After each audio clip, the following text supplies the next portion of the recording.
Are you at your point where you think you've hit your bottom, or maybe that there's just no way you're ever going to feel like things can change?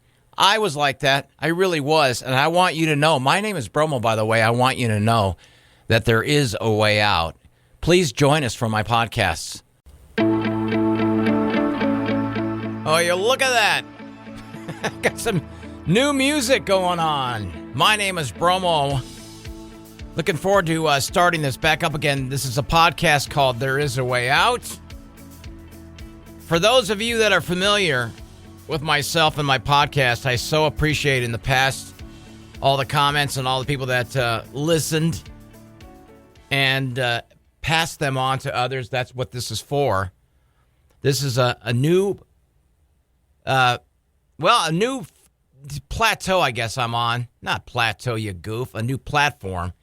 But it's still going to go to Spotify, I think, and all the others when these are done. My engineer, Randy, who's awesome, is going to help me like I'm doing anything. He's going to put these together. I think they show up on our app, and I'll give you that app address. And then, like I said, other platforms it'll be there. There is a way out, which is about recovery.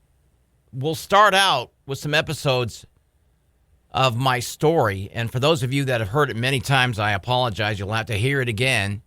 I cannot take the episodes I did over 4 years ago. That was at another radio station, another company.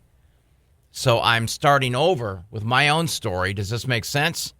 And then when my story's done, we will open it up. I'll open up to guests and open up to people who have their stories and anybody who can add to what this disease is all about and can tell us their feeling on addiction, which is so strong, affects so many people. There Is a Way Out is designed for you to maybe listen in if you think you have a problem, or if you have a friend or someone else that you believe may need just a little pick-me-up, and you can listen to what I went through and that I still go through. I'm not an expert. I'm not a doctor or anything like that. I don't have any certificates. I have life experience, duh. You're not going to hear me curse because I don't believe that's, and I'm not putting anyone down. That's their own way of thinking. But sometimes people get in front of a microphone and they're doing a podcast and they let everything fly. And that's just not my nature of doing things. I don't believe you need to curse to be effective at all. So why don't I be quiet? And that doesn't make sense. Why don't I begin There Is a Way Out with my story years ago when I was growing up in San Diego. Pretty basic middle-class neighborhood with a cul-de-sac where I played touch football with my friends. I had longer hair. Of course, unsatisfying my dad, who always wanted me to get my hair cut, but I let it fly, stayed out there late until my mom would yell out, "Dinner!" And then, of course, we'd all run in. Now, I saw my parents drink from time to time. I believe my mom would get a little extra giddy if she had half a glass of wine. I didn't observe anybody overdoing things. I know my dad drank some beer, and I know my uncle, he drank quite a bit. And, you know, when you're in your teens back then, or when you're a kid back then, you don't really take note of anybody doing any extra drinking or anything like that. You're not sure. You have no idea what an alcoholic is back then. Keep in mind now, this is way, way, way, way back then when there were no cell phones, no social media like Facebook or anything like that. Times were, well, you're going to say a lot more relaxed and mellow because I was a kid. When I got into high school, I still, like a nerd I would hang out with my friends, but a few select friends. When I say select, I'm not trying to be pish-poshy Mr. Big Shot.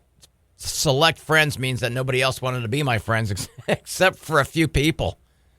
And that's how it was. I didn't really go to a whole lot of parties. But if I did, I would bring my few select friends so I had somebody to huddle with in the corner. I saw drinking, of course, and maybe I was offered a beer, but I always put I always said no. I never was intrigued. And now and then we would have that funny smell that would be in the background, and we would find out later that wasn't a cigarette. Because it always struck me as kind of odd that I'd see 6 or 7 people in a circle laughing and being goofy and passing some, is that a cigarette? Why are they sharing a cigarette? Because, back then, once again, I didn't see a lot of drugs at all in my high school called Point Loma High School. Man, I didn't see any drugs. I didn't see anything passing through the hallways or anything like that. Nothing was talked about. So once again, in high school, I was pretty straight-laced as far as never going to a football game or never going to a dance.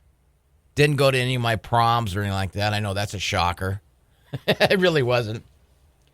But the parties that my mom had after she and my dad separated, broke up, divorced, I guess a better way.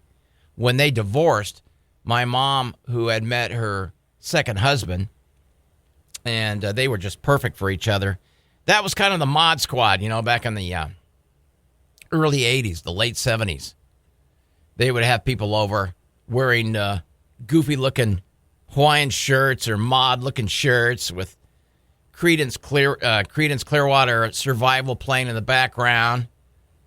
And that's when at my mom's place in her condo, when she would have her people over, that's when I would see what we all knew now as marijuana. We would smell that, and we would see them passing around, and we'd see adults drinking. And, of course, I'd venture off into my own room or somewhere else because I was bored to death.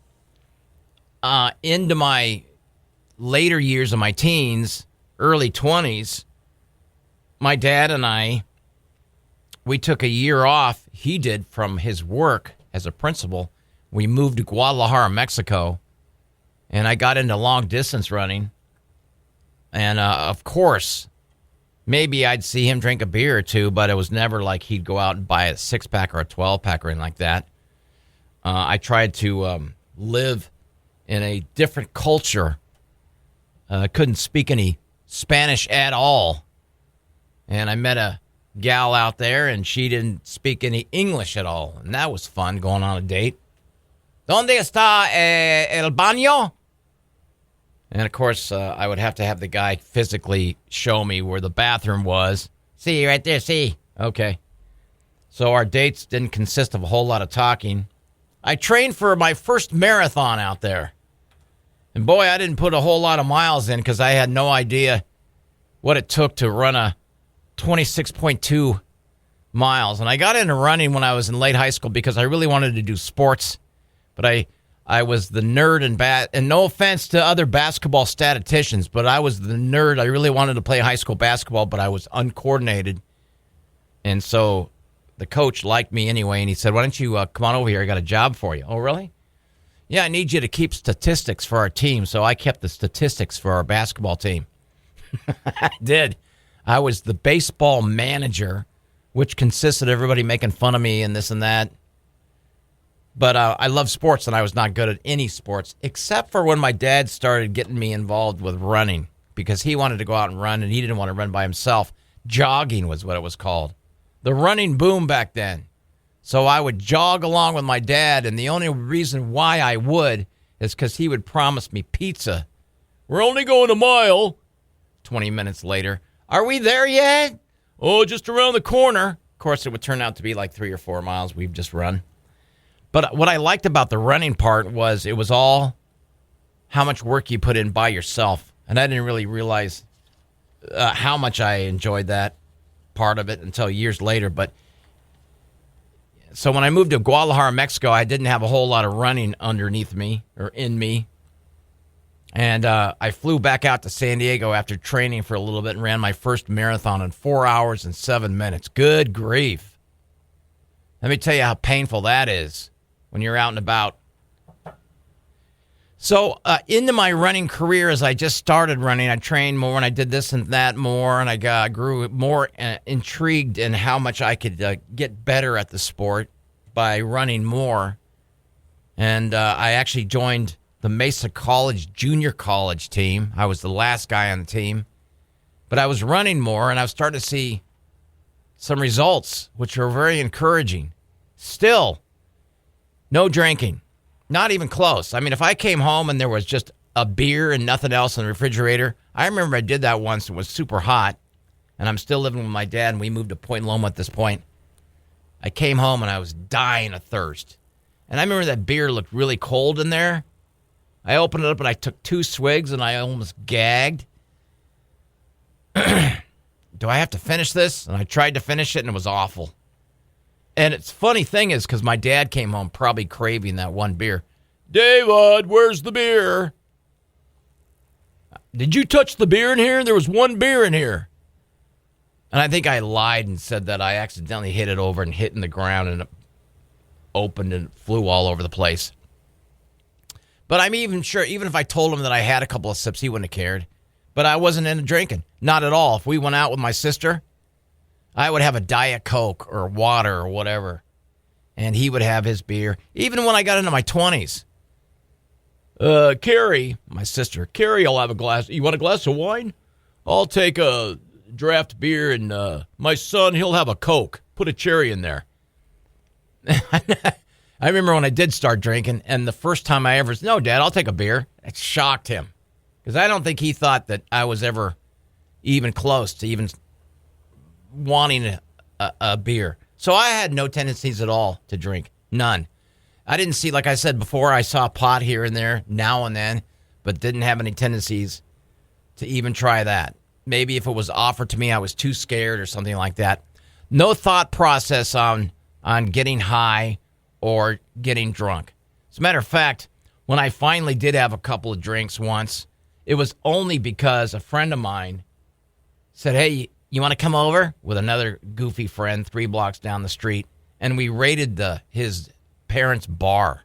They had a good old-fashioned bar behind some bar stools. And he mixed me up a bunch of concoctions of goofy wine and whatever drinks there were there. And he poured it all into a kind of a big, huge cup. And I remember getting sloshed trying to ride my bicycle 2 blocks down back to my house, and I fell over. And I remember thinking, this is stupid. I do remember that. I woke up with the biggest headache. That's the one and only time that I even was curious. And that all went away.